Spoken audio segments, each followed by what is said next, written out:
Speed,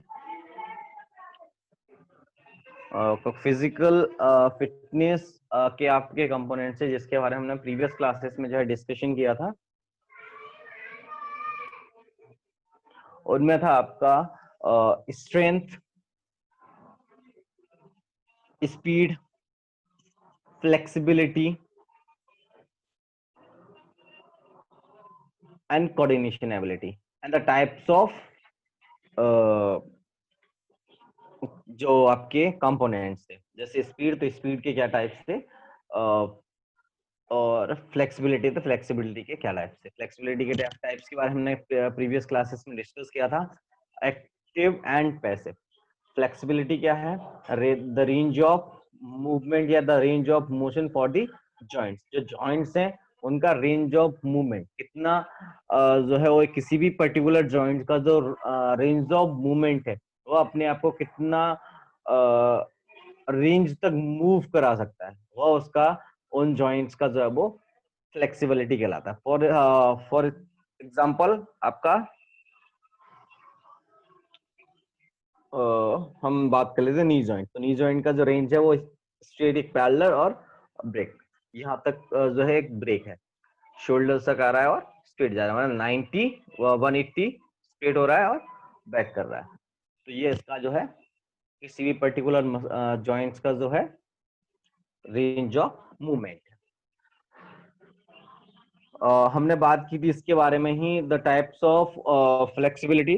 types of flexibility में था आपका active and passive. Active flexibility क्या थी, एक्टिव फ्लेक्सिबिलिटी विदाउट पार्टनर, या सेल्फ जो है फ्लेक्सिबिलिटी, या फिर विदाउट पार्टनर जो स्ट्रेचिंग एक्सरसाइजेस की जाती हैं। फॉर एग्जांपल आपका सेल्फ स्ट्रेचिंग का एक एग्जांपल हमने दिया था अपना शोल्डर स्ट्रेच के लिए। शोल्डर स्ट्रेच के लिए हमने क्या किया था, एक एक्सरसाइजेस की थी, राइट हैंड को लेफ्ट हैंड से जो हमने प्रेस किया। जब प्रेस किया तो क्या हुआ, आपका जो शोल्डर लेवल है या जो बाइसेप्स जो ट्राइसेप्स है उस पर जो प्रेशर क्रिएट हुआ सबसे ज्यादा कहाँ हो रहा है, शोल्डर पर। तो ये प्रेशर जब क्रिएट हुआ तो ये है आपका सेल्फ स्ट्रेचिंग। एक्टिव में क्या था, दो टाइप की स्ट्रेचिंग है, टू टाइप्स की थी आपकी एक्टिव फ्लेक्सिबिलिटी। फर्स्ट था स्टैटिक, सेकंड था डायनेमिक। स्टैटिक क्या है, विदाउट मूवमेंट कोई भी स्ट्रेचिंग एक्सरसाइजेस की जाए, विदाउट मूवमेंट परफॉर्म की गई stretching exercises static flexibility. Static आपका एक्टिव फ्लेक्सिबिलिटी कहलाती है।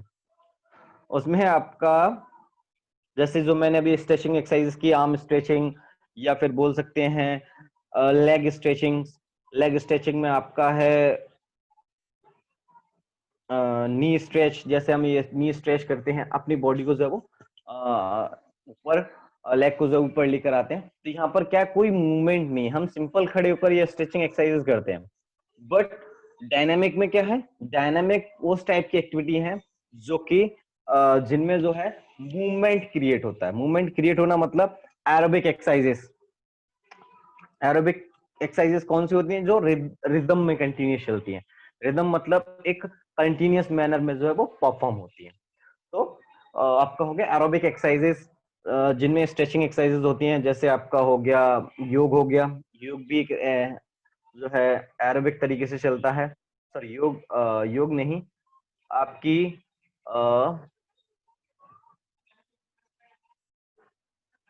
रनिंग और वॉकिंग टाइम पर जो एक्सरसाइजेस हम पुट करते हैं वो एक्सरसाइजेस क्रिएट हो सकती हैं।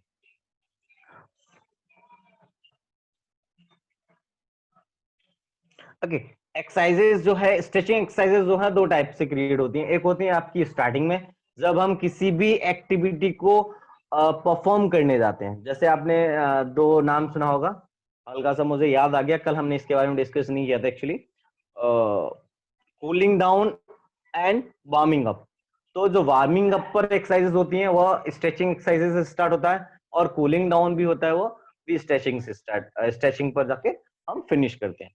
ये दोनों ही स्ट्रेचिंग एक्सरसाइजेस आपकी स्टार्टिंग और फिनिशिंग, जो भी एक्सरसाइज हम स्टार्ट करेंगे उस टाइम पर और फिनिश करते हैं उस टाइम पर परफॉर्म की जाती है। इसके बाद हमने डिस्कशन किया था आपका कोऑर्डिनेशन एबिलिटी। कोऑर्डिनेशन एबिलिटी क्या है? यह जो है strength, endurance, speed and flexibility, जो अदर्स कंपोनेंट्स हैं उनका एक मिक्सअप कंपोनेंट्स है, जिसमें हमारा स्ट्रेंथ, इंडोरेंस, फ्लेक्सिबिलिटी सभी का सभी जो एक्सरसाइज हैं उनको एक कंबाइन करके एक एक्सरसाइज बनती है, जिसे हम बोलते हैं कोऑर्डिनेशन एबिलिटी। यहाँ पर कोऑर्डिनेशन एबिलिटी का मीनिंग कि कोई भी एक्सरसाइजेस, पर्टिकुलर एक्सरसाइजेस जिसमें इन सभी कंपोनेंट्स की रिक्वायरमेंट इक्वली होती है, या फिर उसका इन्वॉल्वमेंट, किसी भी एक्सरसाइज इन्वॉल्वमेंट इक्वल टाइम से होता है, उन्हें हम कोऑर्डिनेशन एबिलिटीज एक्सरसाइजेस बोलते हैं।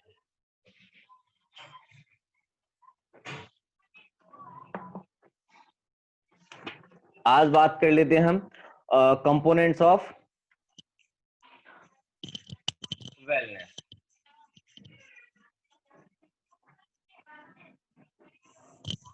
कंपोनेंट्स ऑफ वेलनेस में फर्स्ट कंपोनेंट है आपका physically wellness.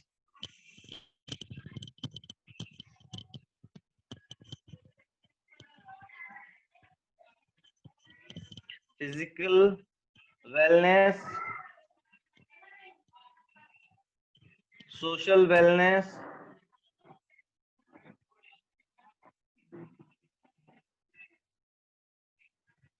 Mental wellness. Okay, so first आते हैं, बात करते हैं हम फिजिकली वेलनेस। वेलनेस का हमने मीनिंग क्या जो है एक्सप्लेन किया था। वेलनेस क्या है? वेलनेस एक किसी पर्टिकुलर इंडिविजुअल का फिजिकली और मेंटली बैलेंस, या फिर वह फिजिकली या मेंटली तौर पर स्ट्रांग हो, वह उस इंडिविजुअल का वह इंडिविजुअल वेलनेस कहलाता है। मतलब कि कोई भी पर्टिकुलर इंडिविजुअल जो फिजिकली तौर पर फिट हो, मेंटली तौर पर स्ट्रांग हो, तो हम उस टाइप के इंडिविजुअल को वेलनेस कैटेगरीज में जो है एक्सप्लेन करते हैं या फिर रखते हैं। बेसिकली जो प्रीवियस टाइम की जो डेफिनेशन थी उसमें था आपका कोई भी इंडिविजुअल एक प्रॉपर वे में जो आपके physical, mental, social, economical, spiritual तौर पर स्ट्रांग हो या फाइनेंशियल तौर पर स्ट्रांग हो, उन्हें हम वेलनेस कहते हैं। तो यह कैटेगरीज मिलना बहुत मुश्किल होता था, क्योंकि अगर कोई भी इंडिविजुअल फिजिकली फिट है तो वो मेंटली जो है हल्का फुल्का वीक हो सकता है, उसे कभी ना कभी मेंटल डिसऑर्डर्स रहा होगा। मेंटल डिसऑर्डर्स का मतलब ये नहीं है कि एक एक्सट्रीम जो एक हाई लेवल ऑफ कोई उसे मेंटल तौर पर बीमारी हो गई होगी। एक फोबिया नाम की जो डिसऑर्डर्स है वो सब में देखने को मिलता है, वह भी आपका मेंटली प्रेशर रहता है। स्ट्रेस, डिप्रेशन भी मेंटली प्रेशर रहते हैं। फोबिया में क्या है? फोबिया एक तरीके का डिसऑर्डर्स है, मेंटली डिसऑर्डर्स है, जिसमें हम किसी न किसी ऑब्जेक्ट से जो है वो डरते हैं। फॉर एग्जाम्पल, हाइट से डरना, वाटर से डरना, आग से डरना। स्टेज फोबिया, स्टेज पर जाने से डरना। जो आपके सामने नंबर्स ऑफ ग्रुप है उसको रिप्रेजेंट करने से डरना। तो ये टाइप्स के जो है डिफरेंट डिफरेंट टाइप के जो फोबियाज हैं, जो हर इंडिविजुअल के अंदर हमें कैटेगराइज में देखने को मिल जाते, चाहे वो किसी भी कैटेगराइज में। सो किसी भी इंडिविजुअल का 90% जो है वो जो है वेलनेस होना उस टाइम पर मुश्किल नहीं था, मुश्किल था जो प्रीवियस टाइम की डेफिनेशन थी। बट राइट नाउ जो डेफिनेशन चेंज की उन्होंने, और उसका मीनिंग हुआ फिजिकली एंड मेंटली वेलनेस। तो उसमें है आपका पहला है physically wellness. Physically wellness it means through the types of exercises या वेरियस टाइप्स ऑफ एक्सरसाइजेस की हेल्प से हम किसी भी इंडिविजुअल को जो है वो फिजिकली तौर पर स्ट्रांग कर सकते हैं। और अगर कोई भी इंडिविजुअल फिजिकली तौर पर स्ट्रांग है या फिर उसे किसी भी टाइप की कोई इंजरी नहीं है, तो वो क्या कहलाएगा? Physically wellness. एक्सरसाइजेस हेल्प क्या करती हैं आपको या किसी भी पर्टिकुलर इंडिविजुअल को? अगर किसी भी इंडिविजुअल को की मसल्स जो है वो बिल्डअप नहीं है, या फिर मसल्स जो है वो पावर जनरेट नहीं कर पाती है, तो उनको पावर जनरेट करने के लिए क्या करते हैं हम? द हेल्प करते हैं जो एक्सरसाइजेस होती हैं उनकी हेल्प से उनमें जो मसल्स है उनको पावर जो है वो प्रोवाइड करते हैं। इसका आपने एक अच्छा एग्जांपल है आपके लिए फिजियोथेरेपिस्ट या फिर नॉर्मल जिम ट्रेनर्स या जिम, जो इंडिविजुअल जिम जाते हैं प्रॉपरली वो क्या करते हैं, अपनी बॉडी को जो मसल्स है उनको बिल्डअप करते हैं। फिजियोथेरेपिस्ट क्या करता है, अगर कोई भी इंडिविजुअल ड्यू टू एक्सीडेंट या फिर due to some reason, lack of nutrition या लैक ऑफ फूड या फिर लैक ऑफ वर्कआउट के अकॉर्डिंग अगर उसकी जो मसल्स होती हैं वो वीक हो जाती हैं, वीक होने का मेनली पर्पस क्या है कि कई बार हम क्या करते हैं कि हमें न किसी इंडिविजुअल को प्रॉपर नॉलेज और प्रॉपर गाइडलाइंस नहीं होता है कि वह जो वर्कआउट कर रहा है क्या वह उसकी पूरी बॉडी को इफेक्ट कर रहा है। फॉर एग्जाम्पल हम राइटी हैं, मैंने एग्जाम्पल ये कई बार दिया हुआ है, हम राइटी हैं, कोई इंडिविजुअल लेफ्टी, तो जो उनका स्ट्रॉन्ग हैंड होता है, जैसे मैं हूं, मेरा जो है स्ट्रॉन्ग हैंड है राइट, कि मैं राइट हूं, तो मेरी जो राइट आर्म की जो मसल्स हैं वो ज्यादा बिल्डअप होंगे कंपेरिजन लेफ्ट हैंड। तो यह एक्चुअली कंडीशंस हम ऑब्जर्व नहीं कर पाते कि क्या ऐसा क्या चीज है, इसके पीछे का रीजन है हमारी डेली रूटीन का workout.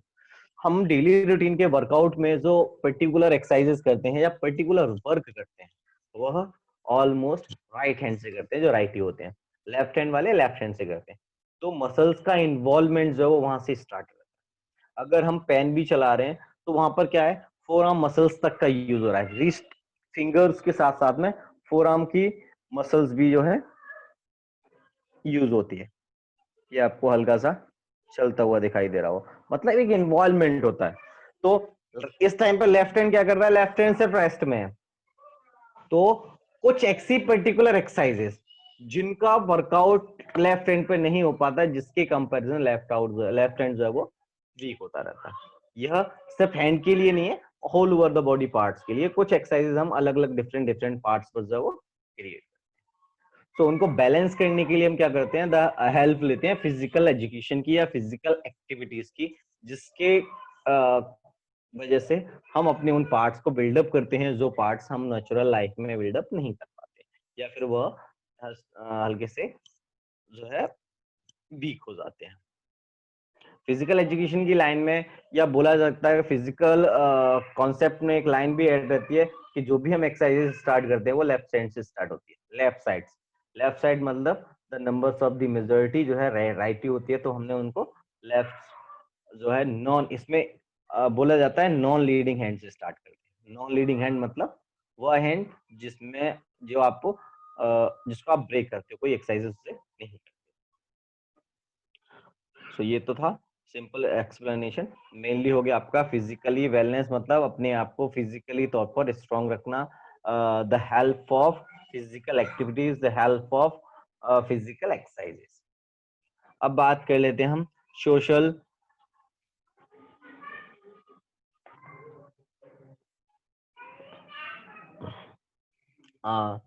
Social wellness. Social wellness sports sorry social wellness क्या है, सोशल वेलनेस एक टाइप का प्रोसीजर है जिसमें हम जो सोसाइटी है उससे कम्युनिकेट करते हैं, या फिर सोसाइटी कोई भी इंडिविजुअल अपने आप को सोसाइटी से कम्युनिकेट करता है और एक लीडरशिप क्वालिटीज इंप्रूव करता है। सोसाइटी आपको इन्वॉल्वमेंट कब देती है, या फिर आपको जो है वैल्यूज का प्रोवाइड करेगी, जब आप सोसाइटी के साथ में मिलकर काम करेंगे। सोसाइटी के लिए जो आपके व्यूज हैं, पॉइंट ऑफ व्यूज है, वो पॉजिटिव वे में वर्क करेंगे। तो सोसाइटी वहां से आपका क्रिएट करता है, या फिर बोला जा सकता है सोशल वेलनेस क्या होती है, जब कोई भी इंडिविजुअल अपनी कम्युनिकेशन स्किल्स को बिल्डअप करता है, जिसके थ्रू या फिर अपने आप को किसी दूसरे के सामने रिप्रेजेंट करते समय अपनी जो लीडरशिप क्वालिटीज है उनको स्ट्रॉन्ग करना, स्ट्रेस फ्री रहना, और एक फ्रेंडशिप इन्वायरमेंट जो है अगर किसी इंडिविजुअल के अंदर है तो वह सोशल वेलनेस जो है इस कैटेगरीज में आ जाता है। मतलब वो सोसाइटी को अगर लेकर चल रहा है, उसमें लीडरशिप क्वालिटीज है, उसका कम्युनिकेशन बहुत अच्छा है, तो वह सोशल वेलनेस में जो है वो included होता है। फिर आते हैं हम मेंटल या फिर इमोशनल वेलनेस। इमोशनल वेलनेस में क्या है,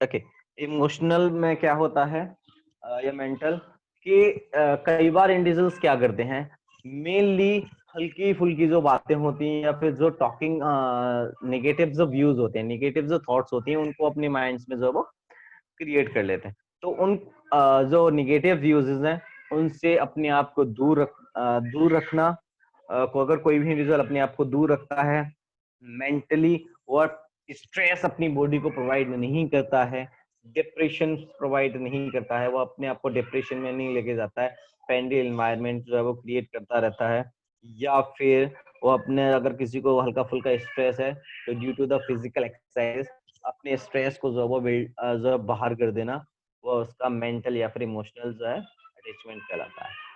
मेंटल एंड इमोशनली जैसे कि कई कंडीशंस होती हैं, इंडिविजुअल्स जो है अपने आप को बहुत ज्यादा वीक जो है वो कर लेता है। बहुत ज्यादा वीक कैसे, आपने बहुत सारे ऐसे इंडिविजुअल्स देखे होंगे जो हल्की फुल्की बातों पर ही रोना या फिर हंसना स्टार्ट कर देते हैं। तो इस टाइप की भी एक्टिविटीज जो है अगर कोई इंडिविजुअल कंट्रोल कर ले तो वह हर कंडीशंस में अपने आप को सरवाइव कर सकता है या फिर करता है। यह हेल्प ऑफ होता है फिजिकल एक्टिविटीज। फिजिकल एक्टिविटीज आपको क्या करती है, मेनली क्या है, अगर आप कोई भी पर्टिकुलर एक्सरसाइजेस करते हैं तो वहां पर आपको फ्रीडम ऑफ जो है लाइंस जो है दी जाती है। फ्रीडम्स में क्या होता है, आप अपनी जो स्ट्रेस है, अपनी जो टेंशन है, उसको वहां पर जो है वो रिड्यूस कर लेते हैं। स्पोर्ट्स स्ट्रेस टेंशन को जो है रिफ्रेश करने का सबसे अच्छा एक प्रोसीजर है। ये हो गया आपका emotionally wellness, physical wellness and social wellness.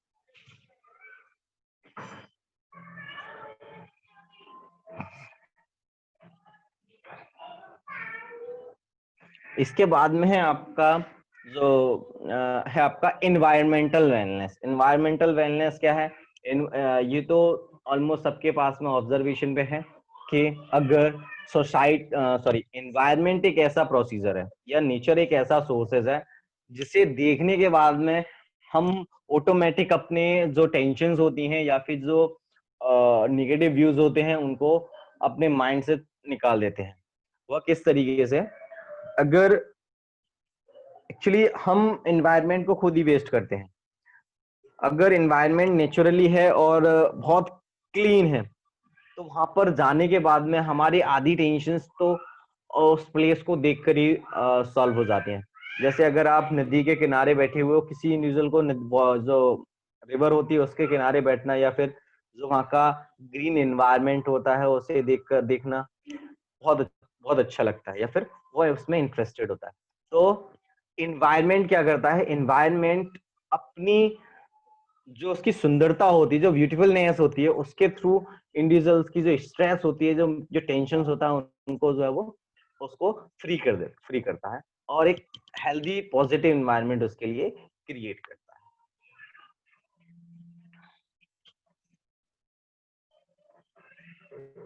तो ये हो गए आपके physically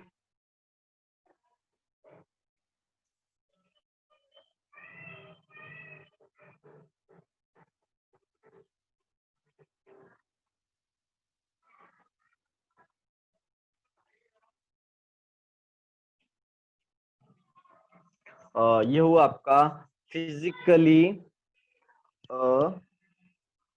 sorry wellness of components of wellness. और भी हैं इसमें एक्चुअली, आपकी शायद बुक में मेंशन होंगे, जिसमें होगा फाइनेंशियली वेलनेस।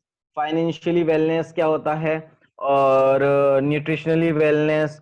न्यूट्रिशंस भी आपको क्या करते हैं, मेनली क्या है, देखो अगर कोई भी इंडिविजुअल न्यूट्रिशनली वेलनेस क्यों, आपने बहुत दो टाइप्स ऑफ इंडिविजुअल्स देखे होंगे जो कि मेल न्यूट्रिशन के शिकार होते हैं या फिर वह मेल न्यूट्रिशन में होते हैं। अगर किसी भी इंडिविजुअल को हेल्दी एंड पॉजिटिव फूड नहीं मिल पाता है तो क्या करता है, उसे अगर न्यूट्रिशन नहीं मिलेगा तो क्या होगा, कुपोषित हो जाएगा। और कुपोषित होने के बाद में उसे नॉर्मली स्ट्रेस और टेंशन जैसी बीमारियां या फिर अदर टाइप्स ऑफ डिसऑर्डर्स उसे मेनली कैप्चर कर लेते हैं। न्यूट्रिशंस का एक्चुअली दो चीजें आपने एक एक लाइन बोली जाती है फूडिंग लाइन में या फिर न्यूट्रिशंस लाइन में, डाइट में, कि अगर ज्यादा खाना खा लिया तब भी बीमारी आपको कैप्चर कर सकती है, या फिर आपने कम खाना खाया है अपनी रिक्वायरमेंट से तो भी आपको बीमारी जो है वो घेर सकती है। लेकिन कम हल्का सा खाया है तो बीमारी आपको हल्के से लॉन्ग टर्म तक इफेक्ट नहीं करती है। बेसिकली क्या होता है, जैसे हमने प्रीवियस सेशन में, अगर आप सॉरी प्रीवियस क्लासेस में डिस्कशन किया हो कि बीएमआई एक आपने यह अदर चैप्टर्स में भी शायद मेरे ख्याल से पढ़ा हुआ है 11th 10th 9th में, BMI body mass index. Body mass index ही आपका जो बॉडी वेट है या फिर जो आपकी हेल्थ है उसको कैलकुलेट करता है। बॉडी मास इंडेक्स में क्या है, weight upon height square. Weight रहता है आपका केजी,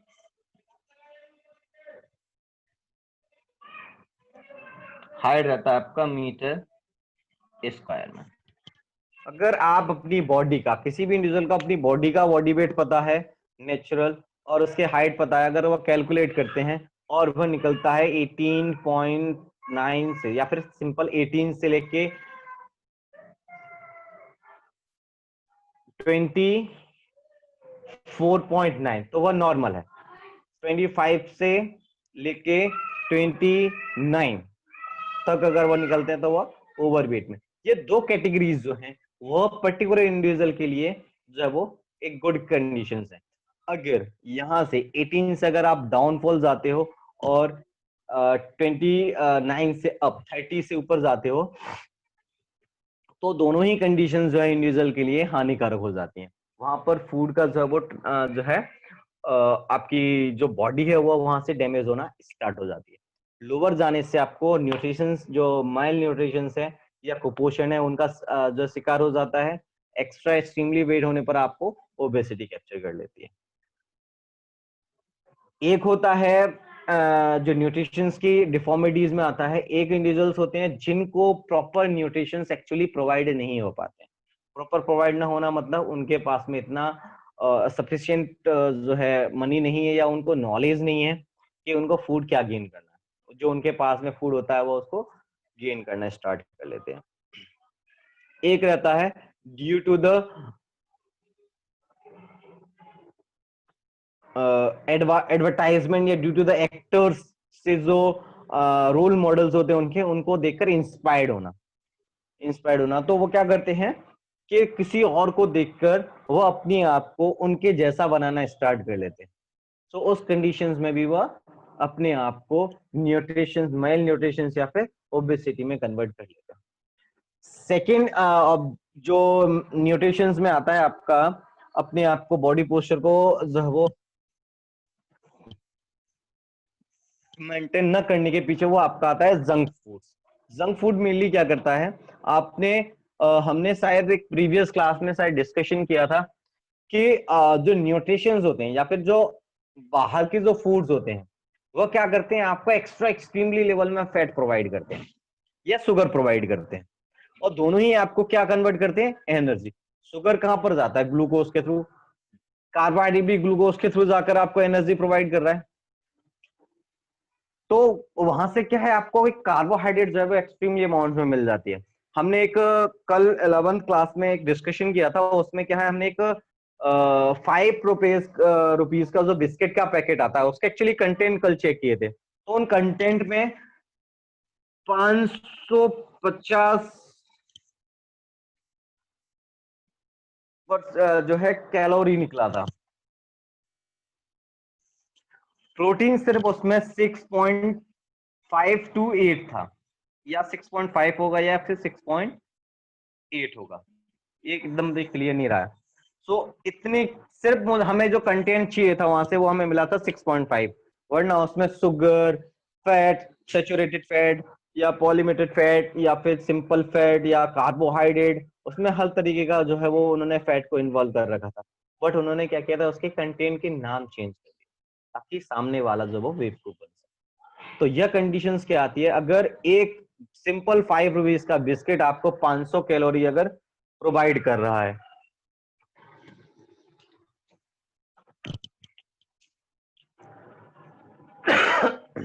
अगर एक 5 रुपीज का बिस्किट आपको 500 कैलोरी दे रहा है, अगर हमने एक दिन में 2 बिस्किट भी जो है गेन कर लिए, 5 मतलब 1100 कैलोरी आपने सिर्फ बिस्किट से ले ली। आपको तो टोटल जो कैलोरी है वो चाहिए सिर्फ 1800, जो इंडिविजुअल वर्कआउट नहीं करते हैं उनके लिए। तो अगर 1800 कैलोरी तो आप एक ही टाइम पर सिर्फ बिस्किट से खा जा रहे हो, फिर उसमें क्या हो रहा है, फूड खाना, जो आपकी चपाती है उसमें भी बहुत ज्यादा कैलोरीज होती है, और आपका राइस है, दाल है, चावल्स हैं, या फिर जो भी आपकी फूड का वन टाइम का प्रोसीजर है।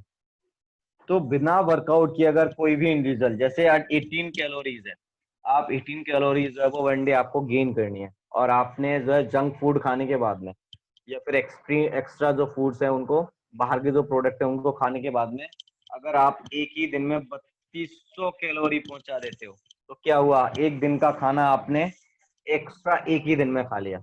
तो जो एक दिन का एक्स्ट्रा फूड होगा वो क्या करेगा, आपको फैट प्रोवाइड कर देगा। एक कंडीशंस आती है कि रिक्वायर्ड द बॉडी की, जो बॉडी की रिक्वायरमेंट है उसके अकॉर्डिंग फूड गेन करना। आपको नहीं पता है कि आपको क्या कंटेंट चाहिए, आप सिर्फ खा रहे हो, तो वो पॉजिटिव या नॉर्मल डाइट नहीं कहलाती है, वो सिर्फ कहलाता है आपका नॉर्मल डाइट जो हम इनटेक करते हैं। वहां से क्या है, आपको मेल न्यूट्रिशन की प्रॉब्लम्स जो क्रिएट होना स्टार्ट हो जाती है। सो न्यूट्रिशन वेलनेस का मीनिंग क्या है, सिंपल, जो भी आप फूड गेन करते हैं, या फिर कोई इंडिविजुअल जो बैलेंस डाइट या बैलेंस न्यूट्रिशन जो है इनटेक करता है according to the body required, या फिर according to the specific individual required के अकॉर्डिंग, और वह जंक फूड्स या फिर ऑयली फूड्स को जब वो ब्रेक कर लेते हैं, उसे हम बोलते हैं बैलेंस न्यूट्रिशन वेलनेस। तो ये हो गया आपका न्यूट्रिशन वेलनेस। सेकेंड बात करते हैं हम इसी में, आपका है फाइनेंशियल।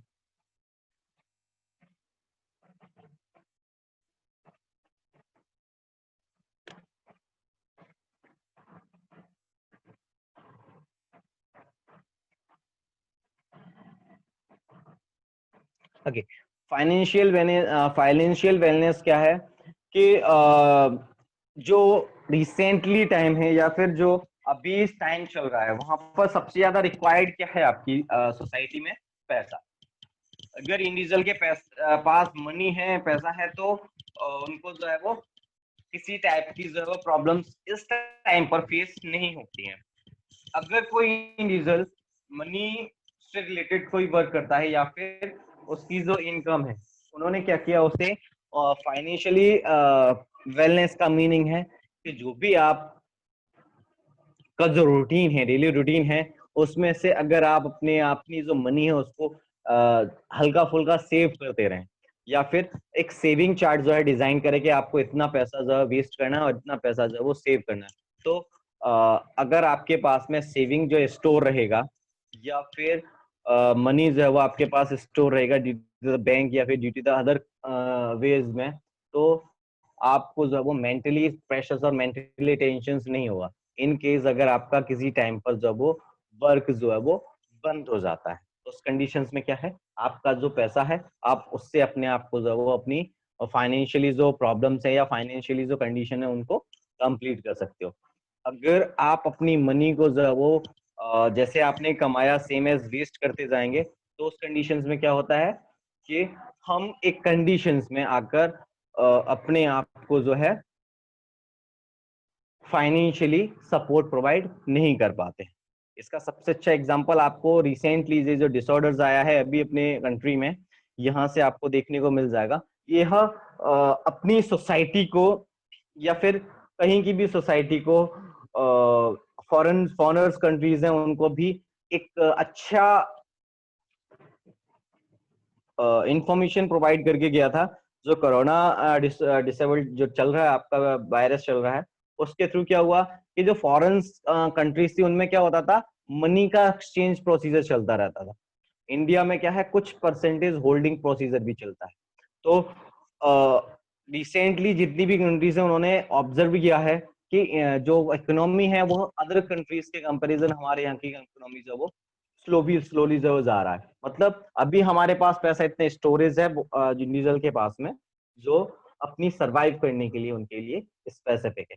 बट वो कई इंडिविजुअल्स ऐसे भी हैं जो कि पर डे अर्न करते थे और पर डे उनको खर्च कर लिया करते थे, तो उनके लिए यह टाइम जो है बहुत ज्यादा जो वो डिफिकल्ट हो गया है। तो उस कंडीशंस को समझ लें, या फिर सेम एज कंडीशंस के हमें जो मनी है उसको अपने आप पर जो प्रेशर है, टेंशन से उसे रिड्यूस करने के लिए हल्का फुल्का पैसा अपने लिए सेविंग में रखना चाहिए। वो आपका कहलाएगा फाइनेंशियल वेलनेस। मतलब कि अगर कुछ कंडीशंस ऐसी फंस जाती हैं जहां पर आपको यह नॉर्मली हेल्प जो है वो प्रोवाइड कर सकता है, या फिर सेविंग प्लान जो है वो स्टार्ट करना या डोनेट करना किसी भी इंडिविजुअल को, ताकि आपके जो है उसके द्वारा आपको हेल्प जो है प्रोवाइड हो सके। तो ये हो गया आपका components of wellness regarding the two topics, physical fitness and wellness and components of wellness. कोई प्रॉब्लम है, कोई क्वारी है तो raise your arms, then I will unmute. किसी को कोई क्वारी है या किसी चीज के पर्टिकुलर पॉइंट के बारे में अगर आपको पूछना है तो आप अपने आर्म्स जो है वो रेज कर सकते हैं, थंब दिखा सकते हैं। अगर समझ में आ गया तो थंब, अदरवाइज आर्म रेज कर सकते हैं, हाथ का जो निशान बता सकते हैं, तो मैं आपको अनम्यूट करवा लूंगा।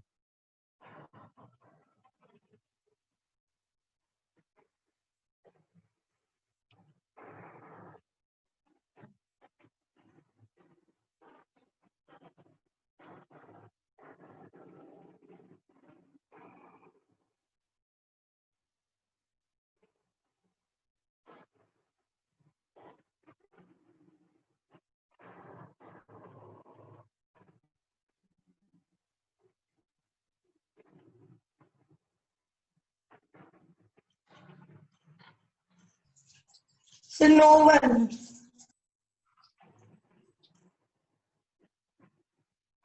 Okay, so there is no problem regarding this. इसके बाद में हम बात कर लेते हैं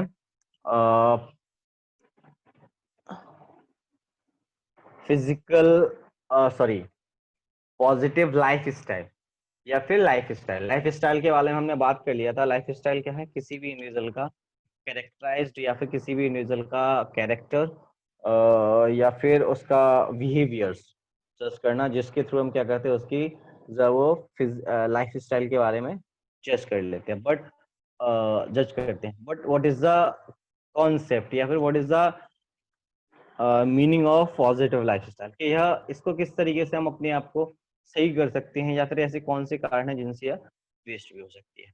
जिसमें है आपका पहला है आपका रेगुलर फिजिकल एक्सरसाइजेस। कोई भी इंडिविजुअल या फिर कोई इंडिविजुअल अपने आप को प्रॉपर वेल मेंटेन करने के लिए, फिजिकली वेल मेंटेन करने के लिए उसे क्या करना चाहिए? रेगुलर फिजिकल एक्सरसाइजेस, चाहे वो योग हो या फिर पर्टिकुलर रनिंग हो या फिर कोई भी अदर प्रोसीजर्स हो। अकॉर्डिंग टू द साइंस भी, या फिर बोला जा सकता है according to the group of members के बताया गया है कि एटलीस्ट हर इंडिविजुअल को, एवरी इंडिविजुअल्स को 20 to 30 minutes walk, simple walking करना चाहिए, ताकि जो उनका फिजिकल है, फिजिकली वह बैलेंस्ड है, वह प्रॉपर वे में बना रहे, उनको किसी भी प्रकार की कोई भी इंजरीज जो है वो या डिसऑर्डर जो है वो कैप्चर ना करें। ठीक है, फिजिकल वर्कआउट किसी भी इंडिविजुअल की फिजिकली हेल्थ के लिए नहीं, उसकी जो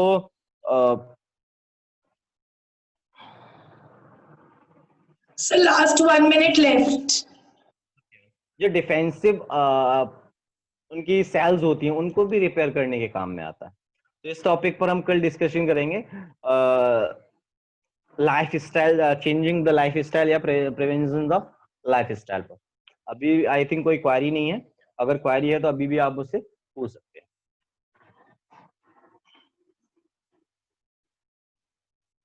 Should I end the class, sir? Yes ma'am.